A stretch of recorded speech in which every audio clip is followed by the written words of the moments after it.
You're watching KMNH, kids making the news happen. Hi, I'm Omer. I'm Larkin. I'm Azalea. I'm Tulip. Thanks for tuning in to KMNH, kids making the news happen. It's Tuesday, June 30th.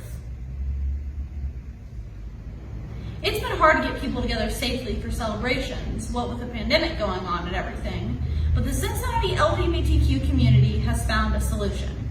CincinnatiPride.org says they're rescheduling Pride for October 3rd, 2020. It will be moved to 2nd and 3rd Streets between Elm and Walnut in downtown Cincinnati. One of the ways that we like to celebrate Pride is through education.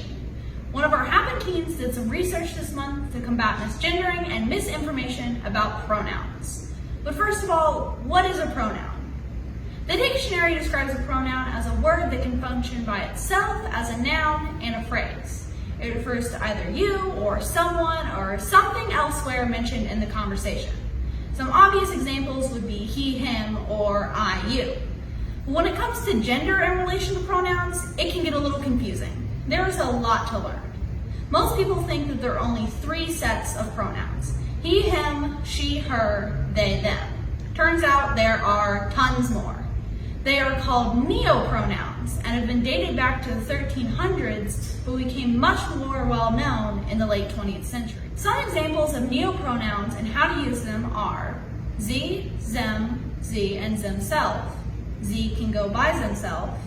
Fey, fair, and fair self. Fey can go by fair self. E, m, and m-self. E can go by m-self.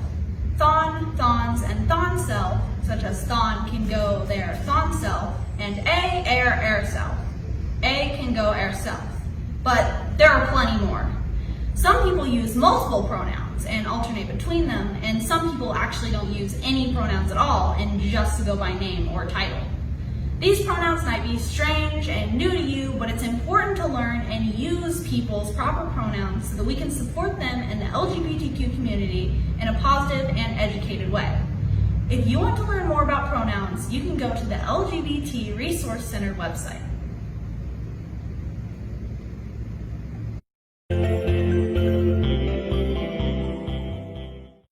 Today's word of the day is ally, spelled A-L-L-Y. It is defined as a person or organization that cooperates with or helps another in a particular activity. When it comes to the LGBTQ plus community, being an ally means that while you yourself may not be a part of the community, you're still accepting and supportive. This is extremely important because it's vital to be around people who are different from you. If everyone were to be around people who are just like them, empathy would be impossible. There's also the fact that allies are a great help in getting rid of unjust treatment of LGBTQ plus people. If someone who isn't benefiting from getting rid of the inequality takes a stand against it, it makes a far greater impact. So even if you're not a member of the LGBTQ plus community, or really any community that's being treated unjustly, you should still be supportive and accepting so that the world becomes a good place for everyone to live.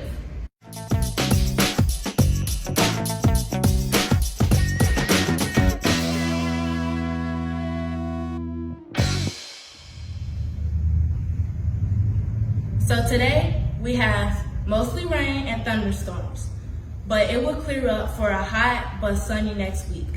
That means a great 4th of July weekend. Lots of sun and high temperatures. So start planning your celebrations now. This is Tulip with your KMNH weather report.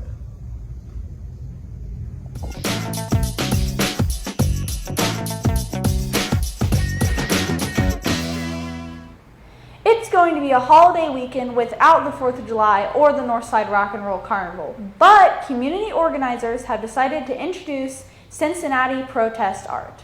It says on the Northside Cincinnati July 4th Racial Injustice Protest Art Show Facebook page, "No parade. Let's have the most meaningful 4th of July ever. Let's address racial injustice now." The site includes ideas for making your own protest art for display at home, on your porch, yard, window, or door. You can make your own sign to display in your yard, decorate a pre-existing pre-printed sign to make an even bigger impact. You could create collage work, make a banner or flag that conveys your message, or change an existing one, paint or decorate a glass window or door from the inside or outside, and many more ideas about how you can express yourself through art. Thank you to Andrew Family for sponsoring this segment of KMNH. Money can't buy love or friendship, but it would mean the world to us if you became Happen's BFF. BFF of course stands for best friend forever, but here at Happen it also means a little something else. Business, family, and friends. All you need to do to become a BFF supporter is make a small donation. Just go to happening.org and click on the donate link. We thank all past, present, and future BFF donators. Thanks for tuning in to KMNH, Kids Making the News Happen. KMNH is brought to you by Happen Inc. and is filmed in the Happen studio in Northside on the corner of Chase and Hamilton. I'm Omer. I hope that you've enjoyed this broadcast, and I hope that you will tune in again tomorrow for more Kids Making the News Happen.